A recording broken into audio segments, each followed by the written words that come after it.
Fidèles amis internautes de Belle TV, très heureuse de vous accueillir sur votre nouvelle émission consacrée au bien-être et à la santé. Aujourd'hui, nous parlerons de la médecine traditionnelle. D'une grande utilité, la médecine traditionnelle est utilisée pour traiter, prévenir les maladies et améliorer la qualité de vie. En quoi consiste-t-elle et pourquoi devrions-nous la valoriser? Pour en parler, nous recevons pour vous Gilbert Imanvor, un tradithérapeute. Bonjour. Oui, bonjour madame la journaliste. Alors dites-nous, c'est quoi la médecine traditionnelle? La médecine traditionnelle, vous avez dit que ça sauve les hommes, ça traite les hommes. La médecine traditionnelle, c'est la médecine endogène, à base des plantes, endogène à base des oiseaux, des animaux, y compris la prière. Dans mon domaine, moi, c'est à base des plantes. Dans mon domaine, à base des plantes, des racines, des écorces, des feuilles et des fleurs, y compris même des lianes, que nous composons cela. Je compose et puis je traite les malades avec. Est-ce qu'au préalable, vous avez étudié les plantes là?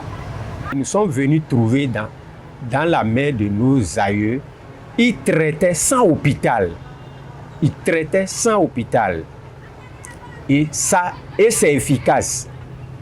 Et les gens vivaient jusqu'à nos jours. Mais si je dis jusqu'à nos jours, c'est la médecine endogène qui existe jusqu'à nos jours, à base des plantes, des fleurs, des lianes, des tourteaux. Jusqu'à nos jours dans le monde entier, c'est la médecine endogène. S'il y a moderne et qu'il y a angène, je dis très bien, mais c'est à base de la médecine endogène. Ce n'est pas moi qui le dis. Dans la Bible, il y a des endroits où c'est énuméré. Il y a, je dirais tout court, il y a des chapitres, plein de chapitres qui ont parlé de traitement des plantes médicinales endogènes dans la Bible. Plusieurs passages ont énuméré ça.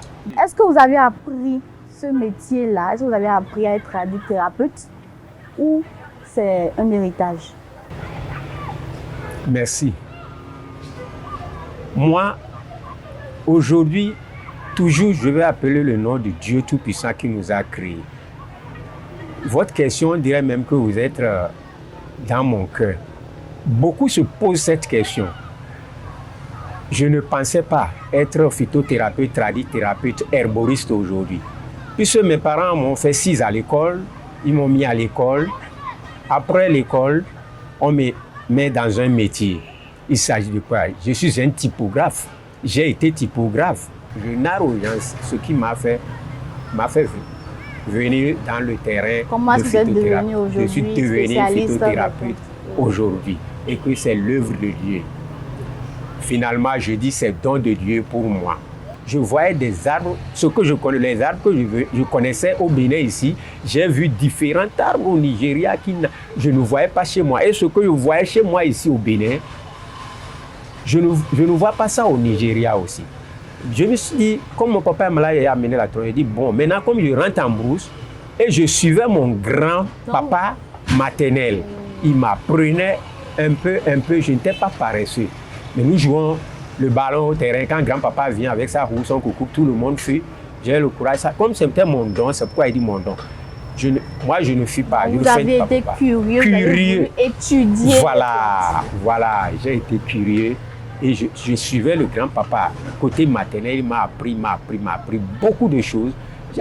J'ai connu les arbres, un peu de guérison des gens, comment traiter les gens.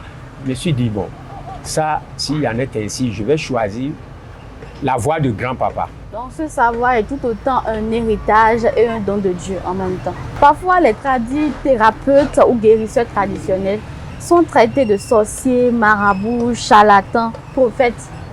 Et vous, comment est-ce que vous le prenez? Votre question est bien arrivée. Nous attendons ça. Moi, je dis tout coup que c'est des ignorants. Ils ne sont pas du domaine.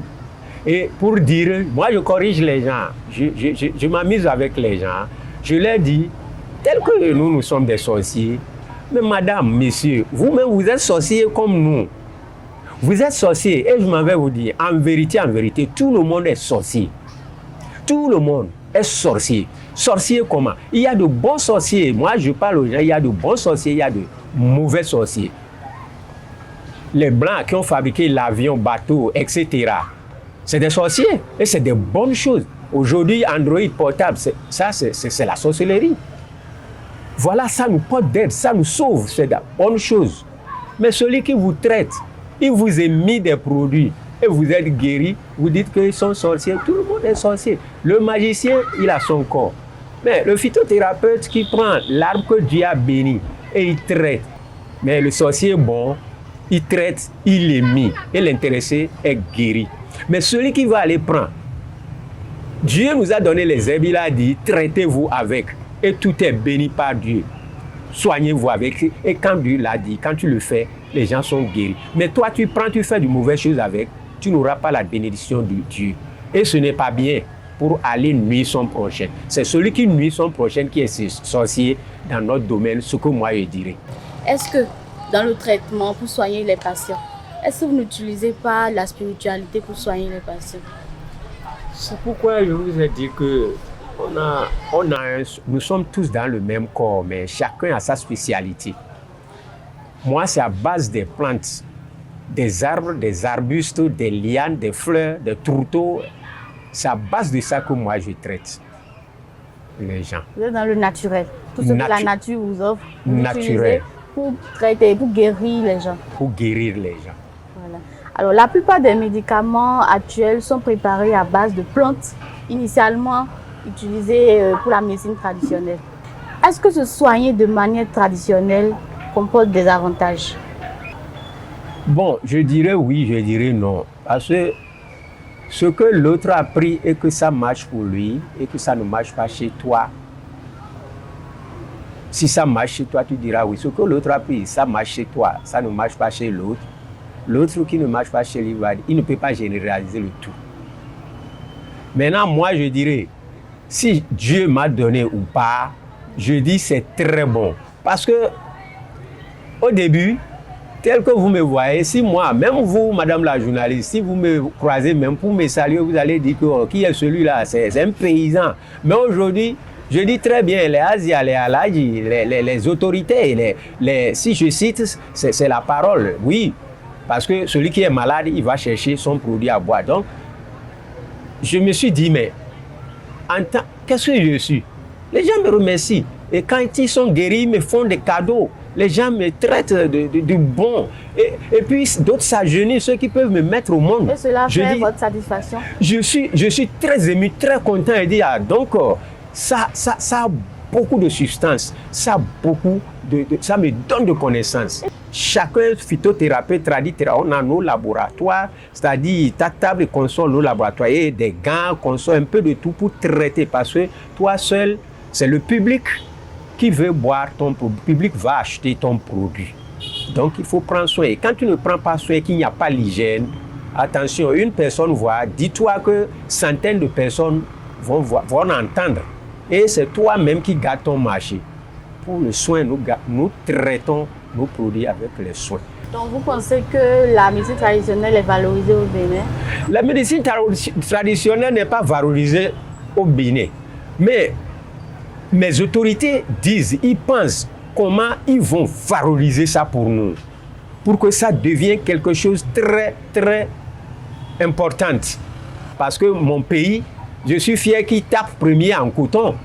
Donc notre gouvernement a dit que lui va valoriser le traitement par les plantes médicinales là, comme le Bénin va devenir comme premier, comme le coton, nous sommes premiers en coton. Et ça fera plaisir. Sinon, mon gouvernement n'a pas encore valorisé ça. Que conseillez-vous alors pour que la médecine traditionnelle soit valorisée dans votre pays? Pour que ça soit valorisé, c'est le gouvernement.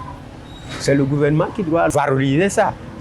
Si le gouvernement va nous valoriser ça, il va dire faites ci, faites ça, venez comme ça. Et il aura l'entente ou des clubs ou des associations du Bénin, tout ça là, si on se groupe et que le gouvernement, il connaît, il y a tout ça là, il connaît. Mais tel que chacun a son programme.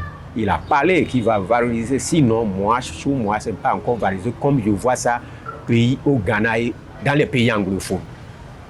Donc, si c'est valorisé, le gouvernement arrive à valoriser ça et que nous soyons comme le premier en coton en Afrique et que notre phytothérapie là devient comme le coton pour nous, ça me fera beaucoup plaisir. Et bien, ce sera tout pour cette émission.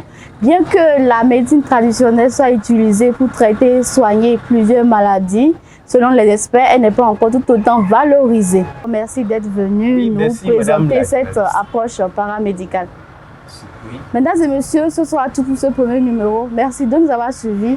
À très vite.